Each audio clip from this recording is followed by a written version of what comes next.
물이 정말 중요해요. 그렇죠? 물이 정말 중요합니다. 그럼 어떤 물을 마셔야 되나? 어떤 물을 마셔야 되나? 우리 몸에서 제대로 된 물을 마셔야지만이 여기서 하는 물의 역할을 할 수가 있습니다. 올바른 물을 마셔야지만이 영양분을 공급하는데 제대로 쓸 수가 있고 노화 방지하고 체온 유지하고 혈액 순환 잘하게 하고 독소 밖으로 내보내고 알칼리를 유지하는 일을 할 수가 있습니다. 이게 뭘까요?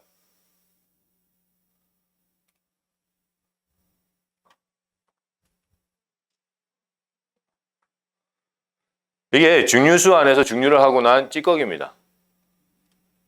전부 다 이 석회예요. 그 왜 우리 그 동굴, 석회 동굴 같은 데 들어가면 보이는 그런 거 있잖아요. 그겁니다. 그대로. 물 안에 있는 이 이물질이 증류를 하면서 깔아앉히고 수증기만 올라가서 물 안에 있는 이런 모든 걸 다 뺀 게 이거예요. 이겁니다. 증류수 안에 있는 석회들. 물 안에 있는 석회들이.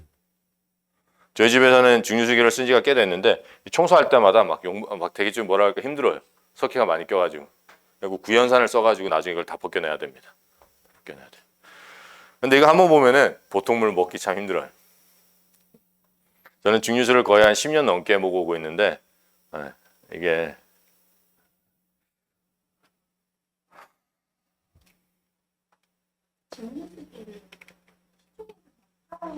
네, 요즘 많이 팔아요.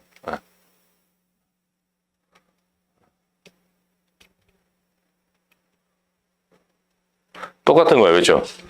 우리가 상수도 거기 봐도 스케일이 낍니다. 오래 놔두면은. 왜냐하면 그 물 안에 있는 무기 미네랄들 때문이에요. 무기 미네랄들이 요즘에 워낙 이제 그게 안 좋다 보니까 환경이 안 좋다 보니까 무기 미네랄입니다. 이게 먹으면은 당연히 우리 혈액 순환을 잘 못하게 만들겠죠. 이게 양이 우리가 뭐 음식을 삶아 먹는 그만큼 양은 아니지만 그래도 영양은 분명히 끼칩니다. 영양 분명히 끼쳐요. 수돗물하고 이미 파는 마트에서 파는 물하고 똑같아요. 똑같아요. 이제 마트에서 파는 물은 그나마 약간 조금 더 이제 뭐죠 그 필터 해가지고 조금 더 한 거지 큰 차이 없습니다. 그리고 요즘에는 오히려 그 미네랄을 더 집어넣어요 물에 그 무기 미네랄을. 그러니까 오히려 어떻게 보면은 뭐 수돗물이랑 별 차이 없다고 보는 게 맞습니다. 증류수는 각종 유기물과 무기물을 함유하기 때문에 순수하지 못합니다. 또 완전히 순수한 물의 이 산도는 7이어야 하지만 물이 공기 중에 방치되어 있으면 이산화탄소가 녹아서 약간의 산성이 돼요. 5.7. 그런데 각종 화학 반응에 있어 순수한 물이 필요한 경우가 많기 때문에 이런 경우에 증류수를 사용합니다. 그래서 이제 병원에서 증류수를 사용하는 이유가 이겁니다. 왜냐면 물이 그 안에 뭐 유기물과 무기물도 많이 함유하고 있지만은 또 이제 이게 노출이 되면 산성화가 돼요, 물이. 그리고 보통 순수한 물은 이게 산도가 7여야 됩니다. 그래서 증류수를 만드는데 증류수는 보통의 물을 가열해서 수증기를 발생시켜서 순수한 물을 만들어냅니다. 만들어내요. 가열하기 전에 물 속에는 각종 불순물이 포함되어 있지만 이를 가열하면 불순물은 그대로 남아있고 순수한 물만 수증기가 되기 때문에 이를 모으면 불순물이 섞이지 않는 물을 만들 수 있는 거예요. 이게 증류수가 하는 일입니다. 이게 증류수예요. 그리고 이 증류수가 똑같은 게 어디서 나오냐면 채소나 나무 안에서 나옵니다. 그 아이들이 이제 뿌리에서 이제 그걸 올리잖아요. 증류를 해서 올려요. 그래서 채소 안에 있는 물은 증류수와 똑같은 거예요. 녹즙 안에 있는 물은 증류수와 똑같은 겁니다. 어떤 분들이 이제 증류수를 먹으면 미네랄이 부족하다. 근데 우리가 다 봤어요. 그 안에 있는 미네랄이 어떤 미네랄인지. 무기 미네랄입니다. 그리고 이건 옛날 의사분들이 하는 말인데 이제는 이게 맞지 않다는 게 증명된 지 한 10년이 넘었습니다. 그 증류수를 먹으면은 삼투압 때문에 적혈구가 파괴된다. 이렇게 말씀을 하시는데 이거는 과학적으로 맞지가 않습니다. 옛날에 이제 국소적으로 볼 때 이런 해석이 나왔었는데 이게 만약에 우리가 증류수를 정맥으로 막바로 투입을 한다면은 어느 정도 가능성이 있는 얘기입니다. 완전 틀린 얘기는 아니에요. 왜냐하면 그 삼투압 작용 때문에 그래요. 증류수가 순수한 물이기 때문에 우리의 혈액보다 농도가 얕습니다. 그럼 우리 혈액 안에 있는 이런 모든 것들이 이제 물을 빨아들여요. 그 증류수를. 항상 물은 농도가 높은 곳으로 흘러가게 돼 있습니다. 그렇기 때문에 농도가 얕은 안에 불순물이 없는 증류수를 만약에 정맥으로 막바로 집어넣는다면은 그 물을 우리의 적혈구나 백혈구가 다 흡수를 할 거예요. 그래서 터져서 죽을 수가 있습니다. 정맥으로 넣을 때는. 그런데 마실 때는 소장과 대장에서 흡수하기 때문에 장 속에 있는 여러 가지들과 같이 있게 흡수가 돼요. 그래서 이 말이 틀렸다는 게 벌써 증명이 됐습니다. 그렇기 때문에 상관이 없어요. 상관이 없습니다.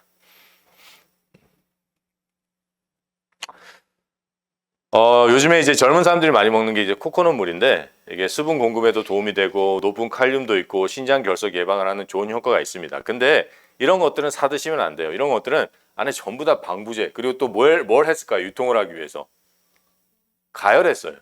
가열했기 때문에 다 죽습니다. 안에 있는 좋은 것들이. 이 코코넛 물이 정말 좋아요. 이게 뭐 여드름에도 좋고 연구에 하면은 이제 자유 라디컬 활성산소의 한 종류죠. 그거를 이제 중화시켜서 항산화 시스템에도 도움이 될 수 있는데 이것들은 오히려 먹으면은 그냥 설탕 먹는 거예요. 설탕 먹는 거예요.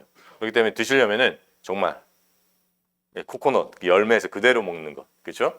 그걸 드셔야 됩니다. 그래서 어떤 것이든지 이 가공이 된 것은 안 좋습니다. 안 좋아요. 미네랄 와터. 이 미네랄 와터, 그렇죠? 각종 미네랄 함유하고 있다. 근데 그 안에 있는 것은 거의 90% 넘게 무기 미네랄입니다. 그래서 이제 우리 혈관 막힘에 분명히 일조를 합니다. 일조를 합니다. 그래서 어떤 것들은 이제 그 증류수가 좋다는 것을 아는 사람들이 있어요. 그래서 이 생수 만드는 회사 중에서 증류를 해가지고 좋다 그러니까 증류를 한 다음에 거기에 또 미네랄을 더하는 회사들이 있어요. 그럼 그 미네랄은 무기 미네랄입니다. 무기 미네랄. 우리 식물들은 그 무기 미네랄을 써서 자기의 몸을 만들고 영양으로 쓸 수 있지만 우리 인체는 그렇게 할 수가 없습니다. 그렇기 때문에 그게 다 우리 혈관을 막는 일에 일조를 합니다. 소다수, 스파클링 워터, 그렇죠?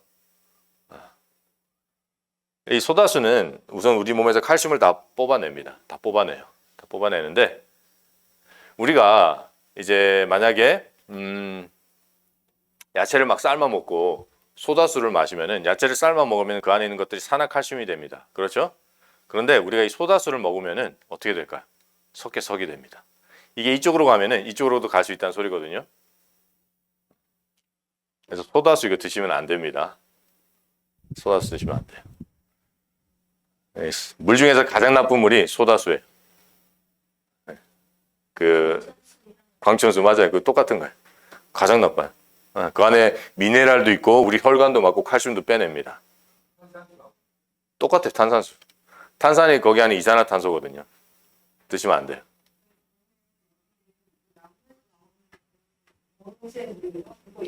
네네, 고로쇠물. 고로쇠물도 드시면 안 돼요. 만약에 고로쇠물을 드시고 싶으시면은 직접 가서 드셔야 됩니다. 사서 드시면 안 돼요. 그게 고로쇠물이 왜 나쁘냐면은 그 심각한 사회적인 이슈가 있었어요. 고로쇠물 자체는 그 나무에서 올라가는 증류수기 때문에 좋습니다. 좋은데 그 채취 과정이나 유통 과정이 엄청 더러워요.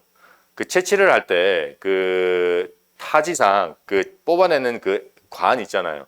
그거를 자주 갈지 않아요. 그리고 그 안에 엄청난 곰팡이와 균들이 있습니다. 그것들을 받아서 또 유통을 하게 됩니다. 그 절대 건강하지 않습니다. 그렇기 때문에 이게 고로쇠 물은 안 드시는 게 좋아요. 근데 만약에 직접 가가지고 그걸 드실 수 있다면, 그렇죠? 간을 직접 집어 넣으셔서 그걸 직접 채취해서 깨끗하게 뭐 한 잔 정도, 그런 건 좋죠. 증류수랑 이게 있는데. 그런데 그런 수고를 하실 바에는 당근즙을 한 잔 더 드시는 게 좋아요. 왜냐하면 당근즙 안에 있는 게 바로 증류수입니다. 그 외에도 강력한 항암제가 있기 때문에 고로쇠물 드시면 안 됩니다. 알카리수. 요즘에 알카리수가 또 유행이에요. 그렇죠? 알카리수. pH 산도 9 막 이렇게 해가지고 좋다. 피가 알카리화돼서 저항력이 좋아진다. 면역력이 좋아진다. 얘기를 하는데 우리의 피는 약 알카리화가 돼 있는 피입니다. 7.35에서 7.45 정도가 우리 몸에 맞는 산도예요. 즉 중성에 가깝다는 소리예요. 산도는 1부터 14입니다. 1부터 14예요. 14는 알카리, 1은 산성, 7이 딱 중간인데 우리 몸은 약 알카리예요. 7에서 한 7.35에서 7.45. 그렇기 때문에 이 알카리아가 우리 몸에 좋은 건 아닙니다. 아니에요. 이제 저희가 뭐 산성화, 알카리아 이런 말을 쓰긴 쓰는데 그것은 뭐라 그럴까 이제 소위 그런 식으로 얘기를 하는 거지. 이제 산성화라고 저희가 말씀드린 거는 피가 끈적한 상태를 얘기하는 겁니다. 그래서 혈전이 쉽게 생기는 상태를 쉽게 이해를 돕기 위해서 산성화라고 말씀드리는 거고, 알카리아는 피가 다 이렇게 뭉쳐지지 않아서 풀어져 있는 상태, 그 상태를 알카리아라고 말씀을 드리는 겁니다. 하지만 여기서 얘기하는 알카리는 정말 그 산도가 막 9, 8 이런 걸 얘기하는 거거든요. 물이 딱 보면은 알카리수 보셨나요? 거기 보면 산도가 다 9라고 적혀 있어요. 어떤 거는 8로 적혀 있고. 근데 이 알카리수를 맞게 되면은 이 알카리가 가장 강한 음식 두 개가 술이랑 베이킹 소다입니다. 베이킹 소다예요. 그래서 이제 술 먹은 사람들이 위험이 상당히 많습니다. 왜 그러냐면은 술은 알카리가 강하기 때문에 우리가 먹으면은 어떠한 작용이 일어나냐면은 우리 몸에는 완충 작용이라는 것이 있습니다. 우리 위는 산도가 한 2에서 3을 유지해야 되는 이유가 있어요. 소화를 돕고 그리고 균을 죽이기 위해서 그 산도를 꼭 유지해야 됩니다. 그런데 알카리가 강한 물이 확 들어오면은 우리 몸에서는 그 산도를 유지하기 위해서 어떻게 할까요? 산을 더 내보냅니다. 산을 더 내보내요.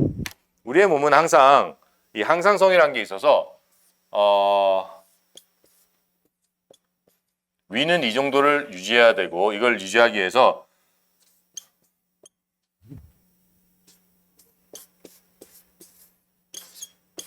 이 두 가지를 써서 이걸 항상 유지하려고 그래요.